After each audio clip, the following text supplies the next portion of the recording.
Welcome delegates to this session. We'll be discussing trauma care checklist. It's a very simple presentation and the same concepts can be applied to other critical illnesses also. No disclosures.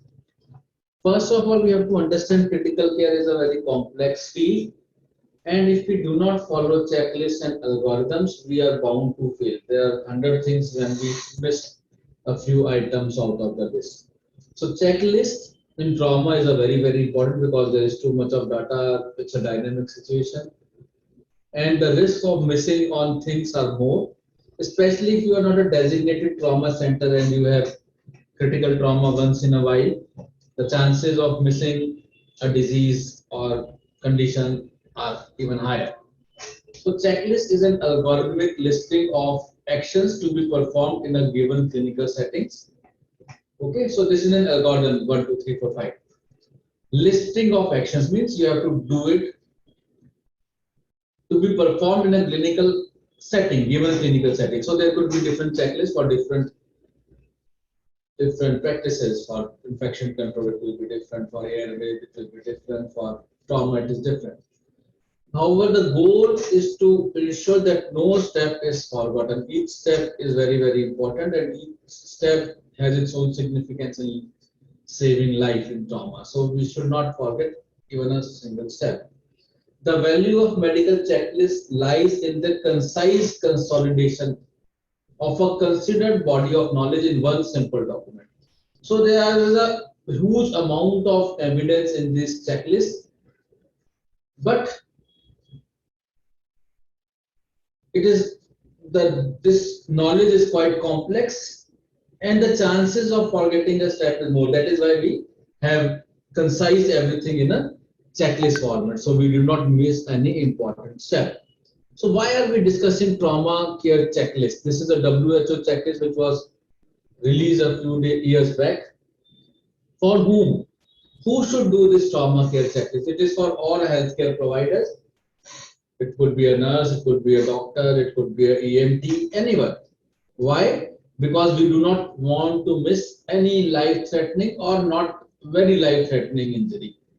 So we should not miss any major injury or a major sign in a critically ill trauma patient. What is this trauma care checklist? This is an algorithmic approach to a trauma victim which has to be followed 24/7, 365 in our departments, wherever you are working. How? It is a very simple checklist. I will show you the checklist. It's a single page checklist, and if you are comfortable with this checklist, you have been using it, it won't take more than a minute to fill the checklist. So it is very important to use this checklist so that you do not miss on any major illness. What next? Once you have this checklist in place in your emergency, ICUs or trauma wards or OTs, you can compare what you missed initially, what went wrong. It could be a quality check for your own practices. So this is the next step once you have started using this trauma checklist. For whom? As we discussed it, science is common. It could be a nurse, it could be an EMT, it could be a surgeon, it could be a emergency physician or an intensivist. The science is same, so the checklist is same. However, we have different roles in a trauma care team. Nurse has a different role, doctor has a different role, trauma surgeon has a different role. So we have to know our roles and abide by the team dynamic rules.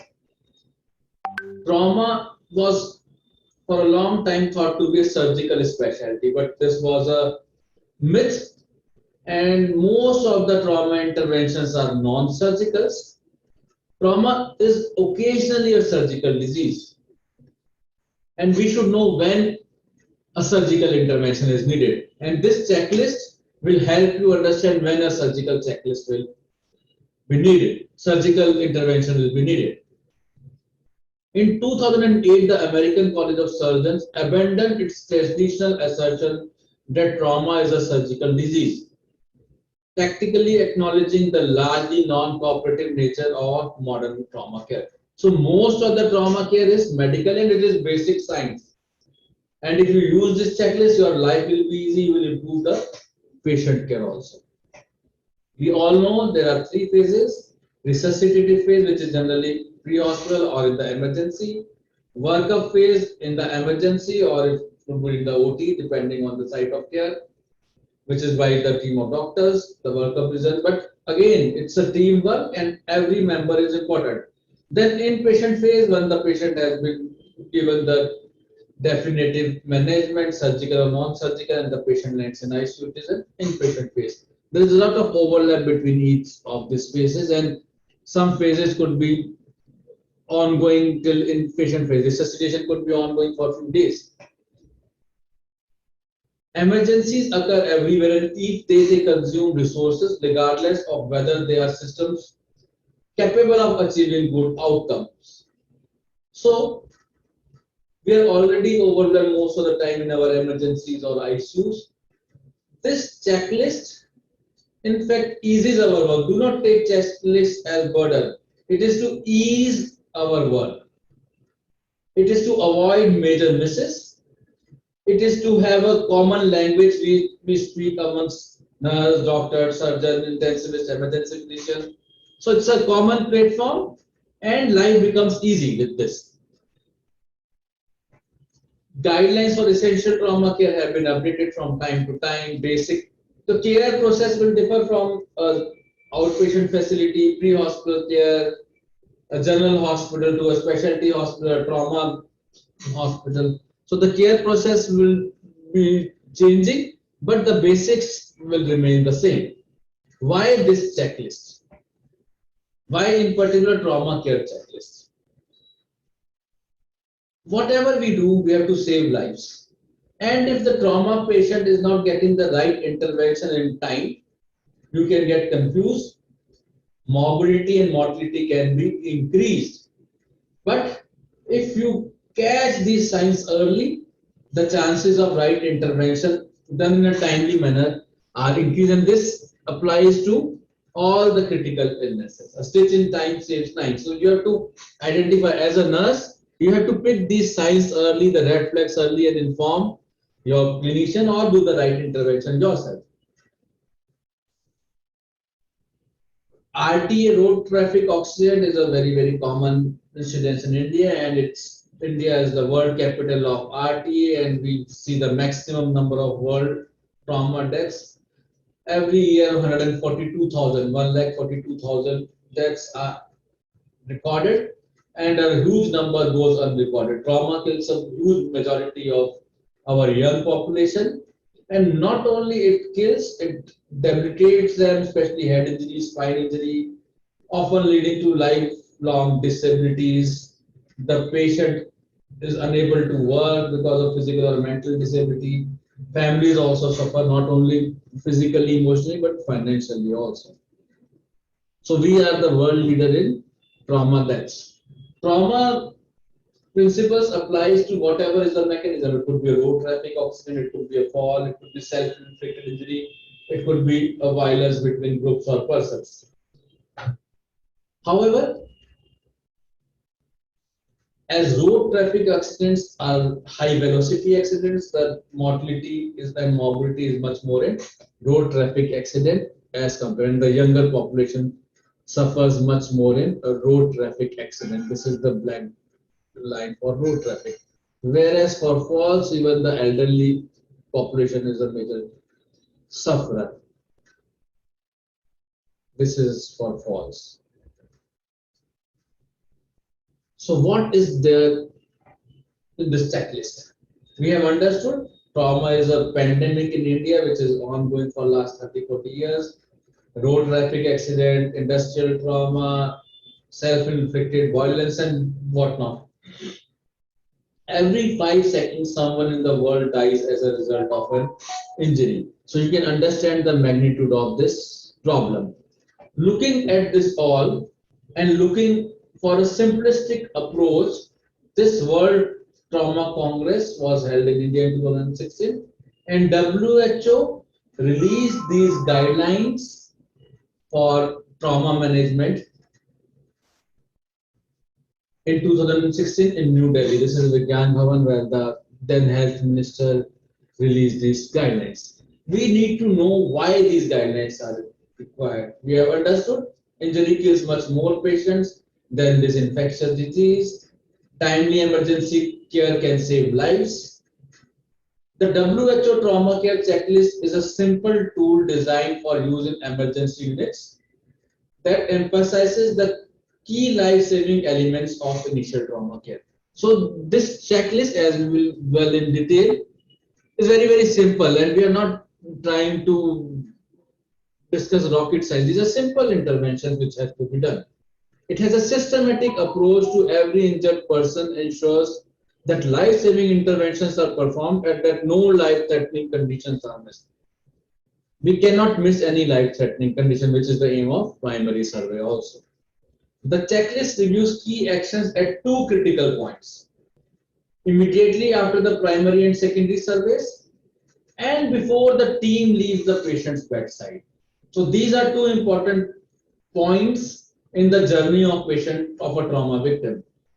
Immediately once you have completed your secondary survey, and the second important juncture is the time when the trauma team is about to leave, because if you miss that injury at both the instances, you have to repeat the whole exercise again and the outcome can be bad. This was developed and validated by a large global collaboration, the WHO Trauma Checklist.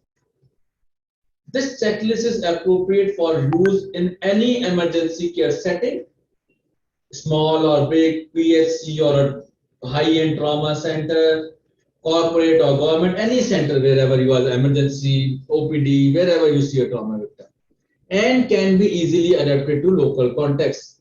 So if you have some local issues, you have to address those issues and it can be part of this checklist. How? These are the contributing factors in missed injury. There are many patient factors: hemodynamic instability, altered mental status, patient is not able to tell you, drugs, alcohol, sedation and anesthesia can confuse your neurological examination, patient is under anesthesia, head injury, neurological deficit, spinal cord injury, peripheral nerve injury, transfer from an outlying facility. So your history could be misleading, your examination could be misleading. There could be clinician factors also. The clinician is inexperienced because very few doctors are working in a dedicated trauma care facility where they see this patient day in and out. Most of us infrequently encountering such patients. Inappropriately low level of suspicion. If you do not suspect, you are bound to miss. Your brains and eyes see what you know. If you are not knowing, you are bound to miss it.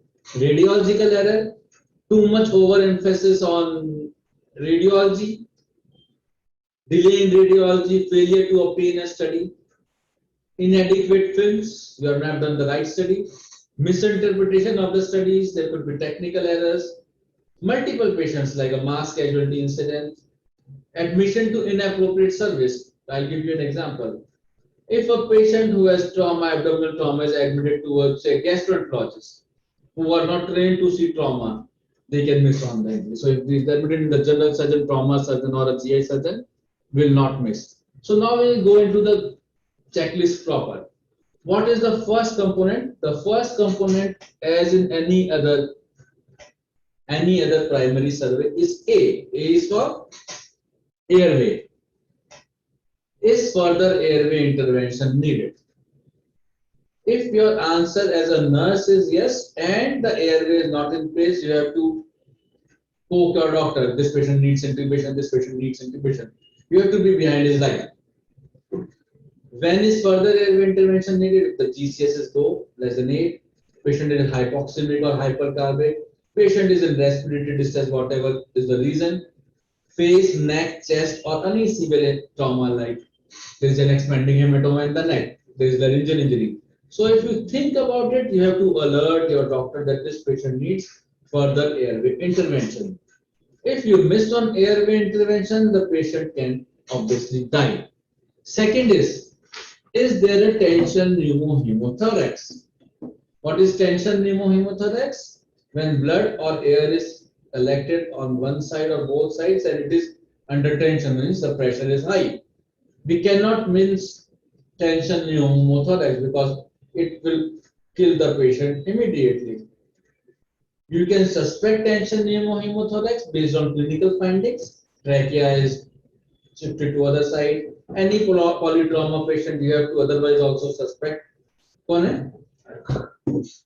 Tension pneumo जैसे क्या हुआ?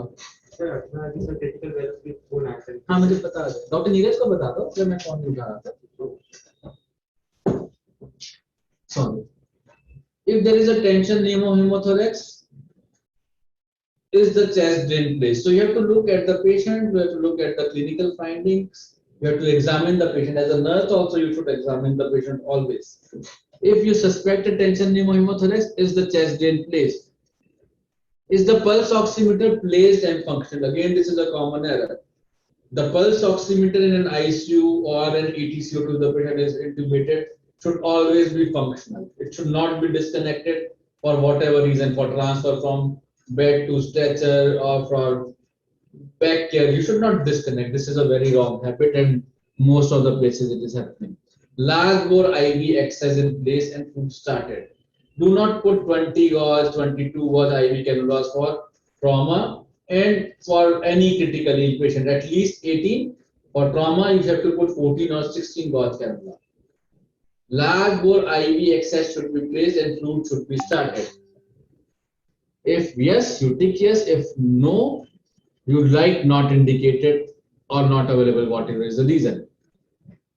Full survey and control of external bleeding. You have to see the patient from top to toe, tip to toe.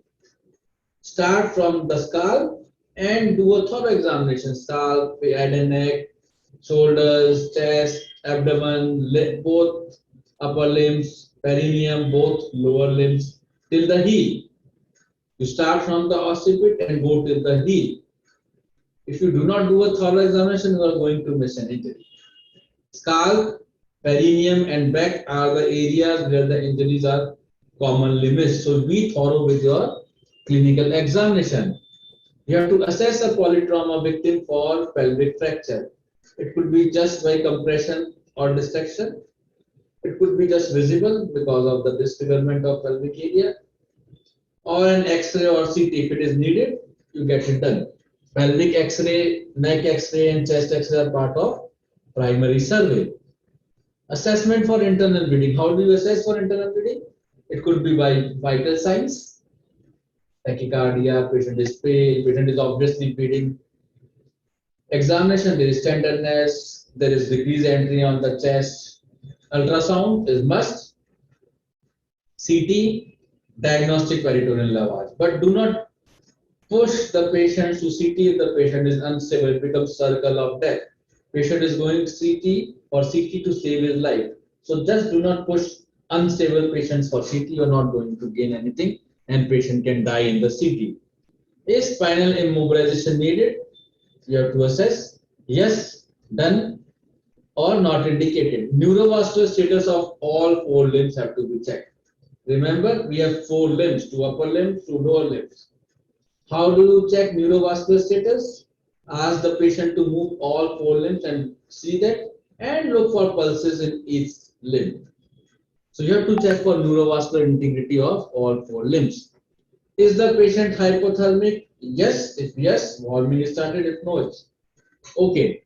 If no, still you have to monitor the patient every 15 to 20 minutes for temperature. Does the patient need, if no contraindication, urinary catheter, a chest drain, a nasogastric tube, or nothing is indicated? So you see the patient and you discuss with your doctor, and this is needed, shall we get it done? Going on to the pitfalls, what we should be doing, and we are failing and again and again. Two large bore IVs means 14 or 16 bore IV. We have also been taught that short and thick does the trick. So if you take a long line, central line, or whatever pick line, it is not for trauma, it is not for emergency. Please do not use it. Because lengthier the tube, the flow is inversely proportional. Your flow rate will be less. Wider the tube, tube means cannula, the flow will be 4 times higher. If the radius increases by 2-fold, the flow will be increased by 8-fold. Okay. P is for pressure in this Poisson's law. So you have to use pressure bag, or you have to manually press, or you increase the height so the pressure increases. Use whatever is available. If pressure bag is not available, you can manually press, or you can put a BP cup and inflate the cup. Whatever is available. If you have people, someone can press on the fluid bag. But if you have fast fluid has to be given, it has to be given. So remember, two large bore IVs are 14 and 16 or 16 gauge. Short and thick does the trick. You can see various IV access. If you see the center line, you can see length is so much, so the flow will be less. Lumen is smaller, the flow will be less. Same applies to these two devices, although this is wide more, but you can see the length is more. Whereas this 18 gauge or 16 gauge, the length is much less and it is wide. So obviously the flow will be faster in this. Going on to the pulse oximeter. This pulse oximeter reading is not the right way. Any pulse oximeter, if you are not having the proper plethysmograph, the pulse oximeter is not trustworthy. And you can see it is written here, Dr. Trust. You trust the pulse oximeter if there is plethysmograph. No plethysmograph, you cannot rely on that pulse oximeter. So whatever a critically ill patient goes, he has to go with a pulse oximeter. Plethysmograph should always be there. Otherwise, you will be misled by wrong readings. This is a small case segment for you. This is a patient, a trauma patient, physical examination reveals tracheal deviation towards right, absent breath sounds on the left, dullness to percussion over the anterior and posterior left side of the chest. So what is the diagnosis? You can see here, this is the left side, this is the right side. Trachea is shifted to right. So in a trauma case, it is hemothorax, and you have to put a large bore thoracostomy tube to drain this hemothorax. This is the same X-ray in a bigger, better vision. You can see the trachea is shifted. And see, do not ever think that nurses should not examine, nurses should not read X-ray. You have been taught this, and medicine is same. Whoever does it, and the person who is taking care of the patient who is at the end of the bed knows the best. Knowledge will go waste if it is not applied. So you are in the best of trauma care facility, but if you are missing on these small findings, a person who is sitting at home, he cannot know anything. So whoever is on the end of the bed, look at the X-ray, look at the patient, do your clinical examination. Temperature. This is a very, very common and wrong habit. Temperature is normal. If there is no fever, everyone will say temperature is normal. And most of the critically ill patients come hypothermic to the hospital. Most of the long surgery patients come hypothermic from OT. Most of the trauma patients are hypothermic. So do not have this habit. Whenever something is asked, you speak in numbers. Whatever is the temperature, suppose temperature is 35 degrees Celsius, you say temperature is 35 degrees. 35 is abnormal. Anything less than 37 is hypothermia. So if you say it is normal, doctor and everyone, the teammates will think patient is having normothermia. It is not normal, this is hypothermia. And there are categories of hypothermia: 32 to 35, 28 to 32 is moderate, 28 is severe hypothermia. If you do not catch patients in mild phase, obviously the patient will land up into the severe category. So there are various classifications. We are not going into the categories. Anything less than 37 becomes mild hypothermia. So even if your patient is having 37 degrees Celsius and the patient is a polytrauma victim, you have to keep the patient normothermic. If there are losses, its ambient temperature is low outside, you have to keep the patient cozy, cover the patient, change the temperature settings in the patient care area. If it is less than 37, reassess every 5 minutes. Maximize forced air and fluid warming. heating pad should be given. So whatever is required and whatever you have to do, and you have to avoid the patient getting worsening of hypothermia. First thing is treat if there is hypothermia.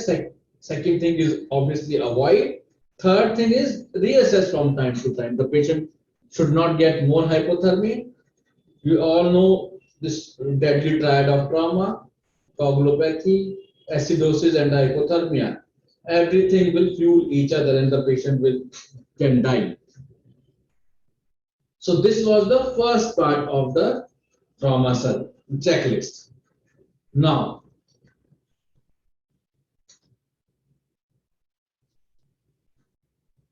okay, this we have already discussed. There is another part. I think it will be after this. So if you have this checklist, you will not miss on serious or even minor injuries also. So the first part, if GCS is 8 or below, traumatic brain injury could be caught up early. Tension pneumothorax chest injury will not be missed. Pulse oximeter placed and functional. Your neurovascular integrity is there for that limb. Your hemodynamics are okay. That is why plethysmograph is coming. Full survey, you will avoid missing many injuries. Extremity fractures, back injuries, scalp injuries, and many other things. Pelvic fracture assessment, obviously pelvic injury will not be missed, urethral injury will not be missed, rectal injury will not be missed. Assessment for internal bleeding, again chest, abdominal, pelvic injuries will not be missed. Spinal immobilization, any spinal injury, if it is there, it will not be missed. You will catch them early and you will not worsen any pre-existing spinal injury. Neurovascular status of all four limbs if you check, you will not miss any spinal injury as well as any vascular injury. It could be axillary artery injury, you will not miss. And any neurovascular injury has to be caught early.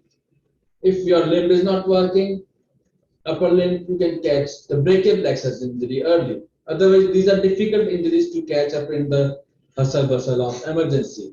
Is the patient hypothermic? If patient is hypothermic, it could be because of shock, it could be because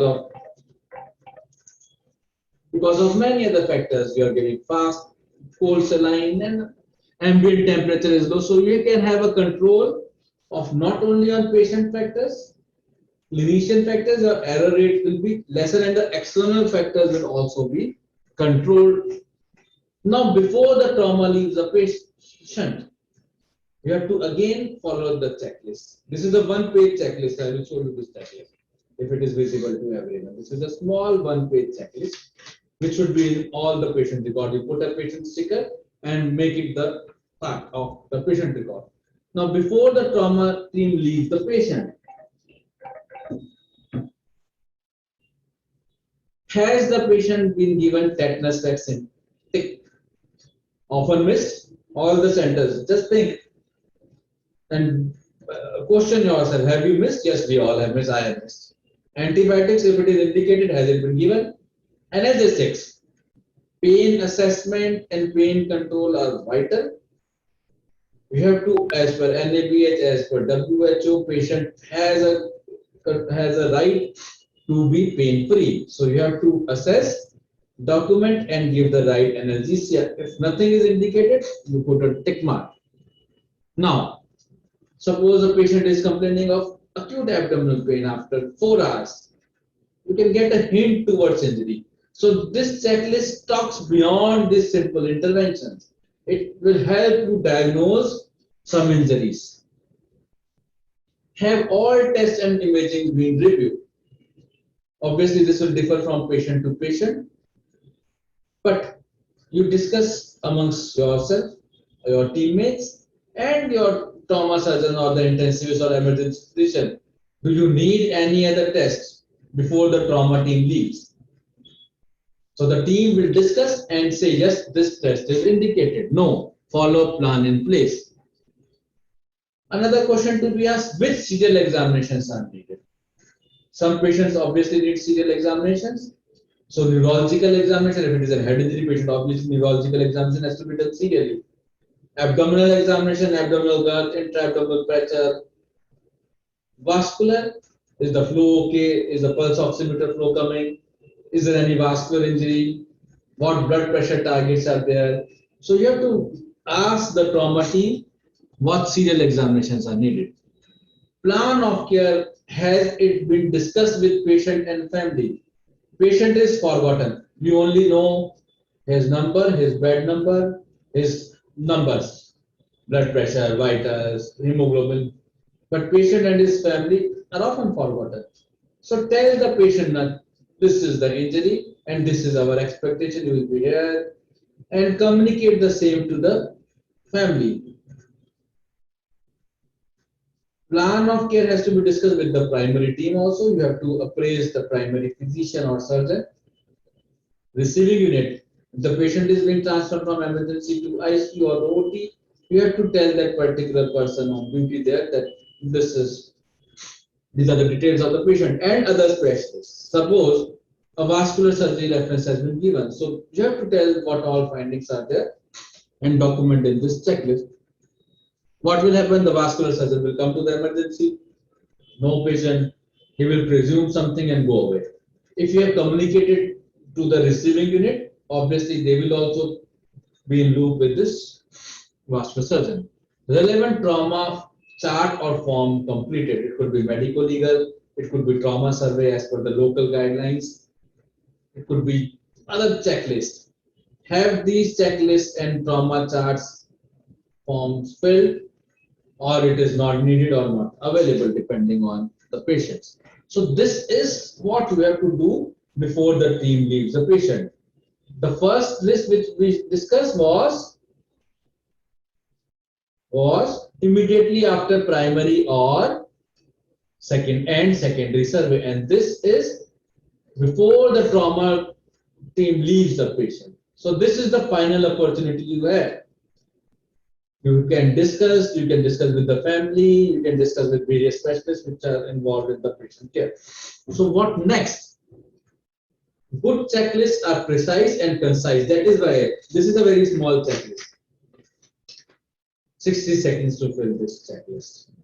They are efficient to the point. They're to the point. This is not 10 lines. We might have discussed 10 lines about each intervention or each component of this checklist, but if you have to fill, it will not take more than 5 seconds. They do not try to spell out everything. A checklist cannot fly a plane. Instead, these are reminders of the most critical and important steps. These are the most important steps which will avoid you to miss any life-threatening injury. The ones that even the highly skilled profession using them could miss. So these misses are big misses, and these are missed even at state of our trauma center. So that is why we try to avoid misses. To err is human, but we have to get our things right. That is why we use this checklist. Good checklists are above all practical and implementable. We have to have workable solution. If we have 5-page checklist, cuff pressure is this much, tube is fixed at this, obviously we will try to speed up and we might miss on some things. So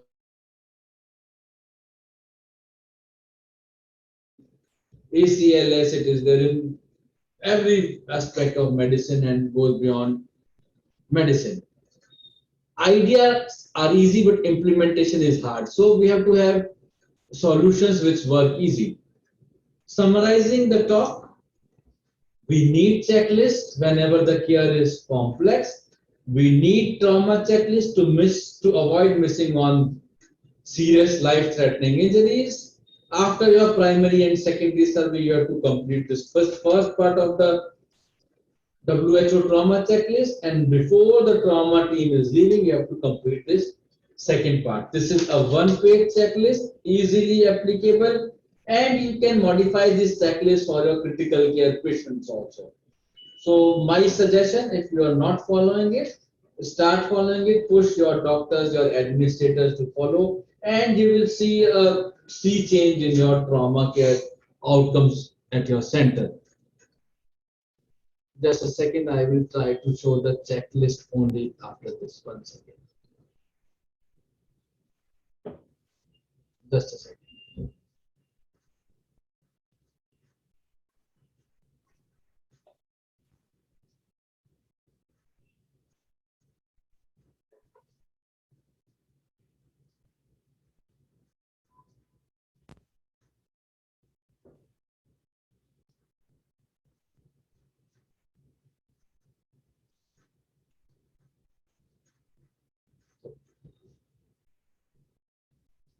Hello.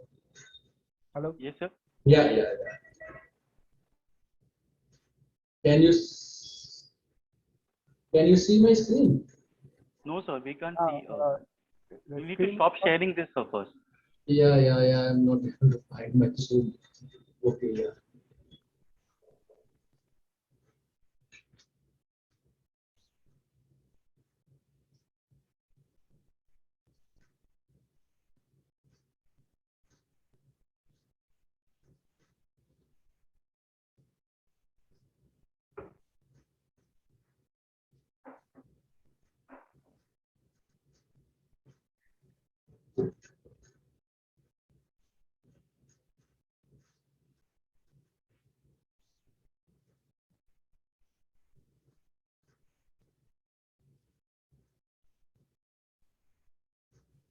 Okay, I think there is some problem. I'm not able to share. I'm not able to find my Zoom.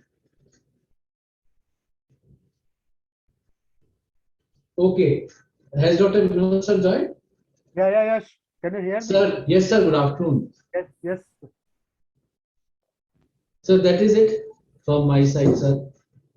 Thank you, Yash. And I'm sorry for delayed joining because of some network issue. And Sir. to nicely covered, Dr. Yash, the role of checklist in the trauma patient.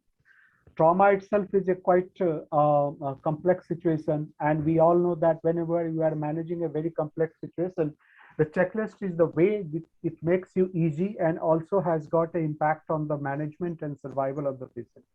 Particularly if the checklist is followed in a very strict and stringent manner, then it will have got an impact on the outcome of many challenging situations. We all know that this is followed in very tight way in the aeroplane safety and other areas where the safety is the first issue.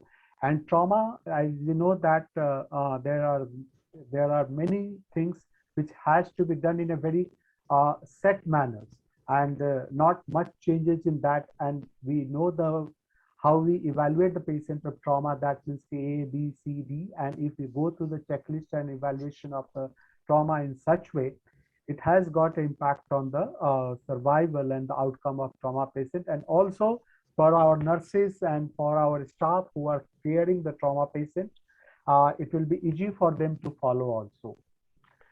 Second thing I want to say that sorry, that we have seen even in if you look at the sepsis and septic shock management, and we are also indirect type of checklist is going on in ICU rounds. Also, we follow the checklist, whatever the things has been done, and whether it is done in proper way or not. So having a checklist and following the checklist in a strict manner, it is a good idea to implement in the emergency department in trauma patients. I'm sorry, my video is not very clear because of the things, and I can see here in chat there is no any question. If Neil can say, is there any question in the chat box? Sir, actually, no one has dropped any questions as of now in the chat box. I clearly cannot see anything. Dear participants, if you have any questions, you can please put it in the chat box. I request the participants, if they have any query or question, they can put in the chat box so we can discuss the thing.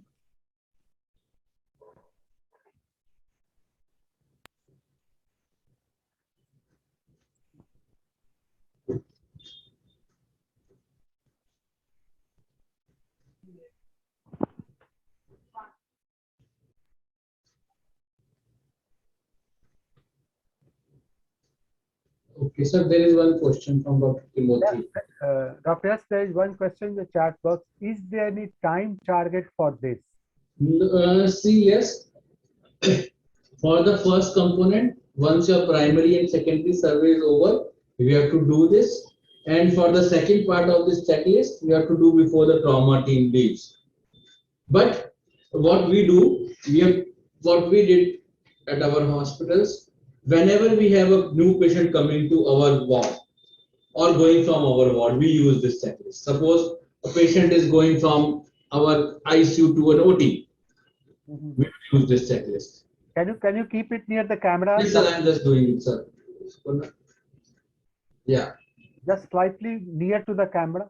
Yes, sir. You can, sir. I'll share it on the screen, sir. 1 second. Possible.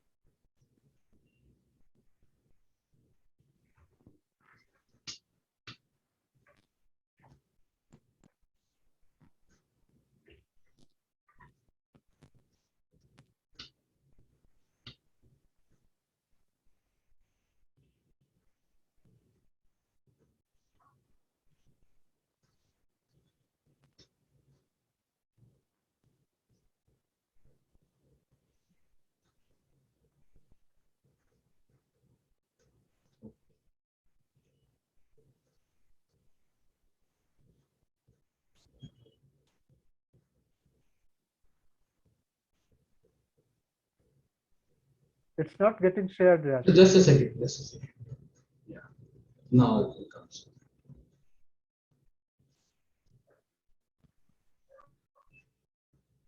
Yeah.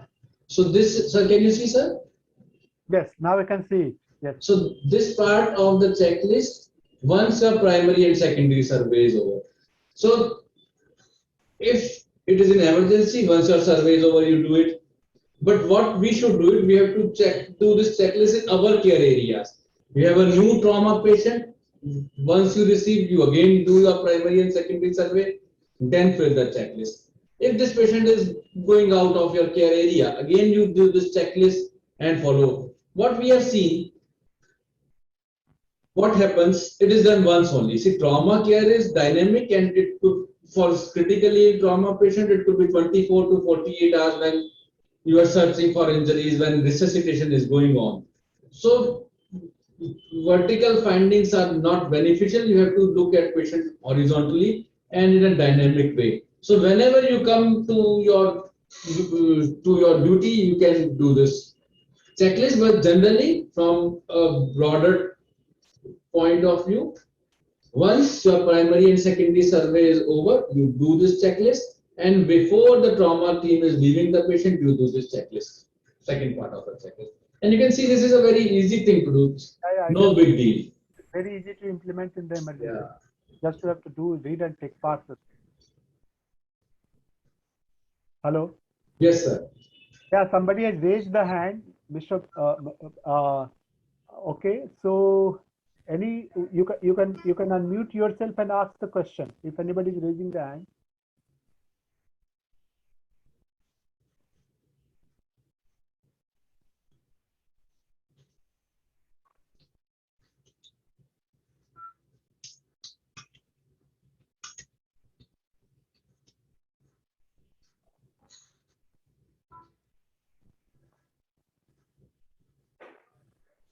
Ataswini. Ataswini.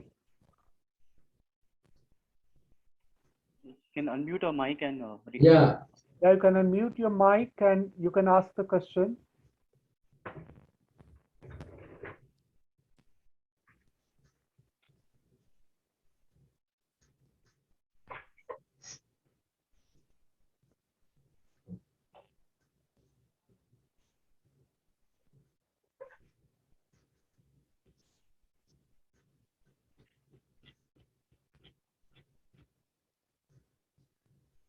No, I think that. Any other question? so there's no questions in the chat box that I can see. Last thing, Dr. Yash. Sir. Do you think we should improve the checklist for the cervical spine clearance, or a special emphasis should be given for the cervical spine clearance? Absolutely, sir. Very often we detect the cervical spine injury late, so it is essential part, sir. Yes, yes, I It is think. very, very important. Mm. Here, what they have written is spinal immobilization needed. So they are hinting you to look at spinal injury or Yes. It's mentioned here yes, sir. whether there, Spinal immobilization needed. yes, This one, sir, green. yeah, I can see it. Yes, sir.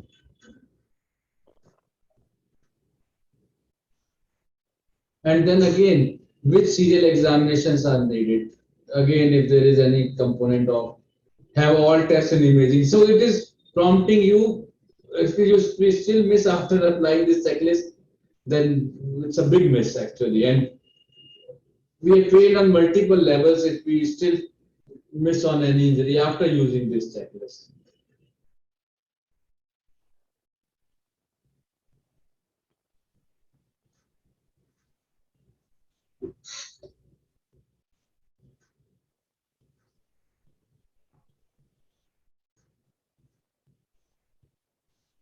So I think there is no question in the chat box, and there is no question from the audience also. I'm not finding any question. So thanks to Dr. Yash Javeri and nicely covering the checklist trauma chapter. And I think it is a good idea. And most of the ICUs, most of the emergency department is having checklist, and they manage according to the checklist once they completed the primary survey and secondary survey. And this avoids the something if we are missing something, and ultimately it has got it helps to outcome and the better treatment of the patient.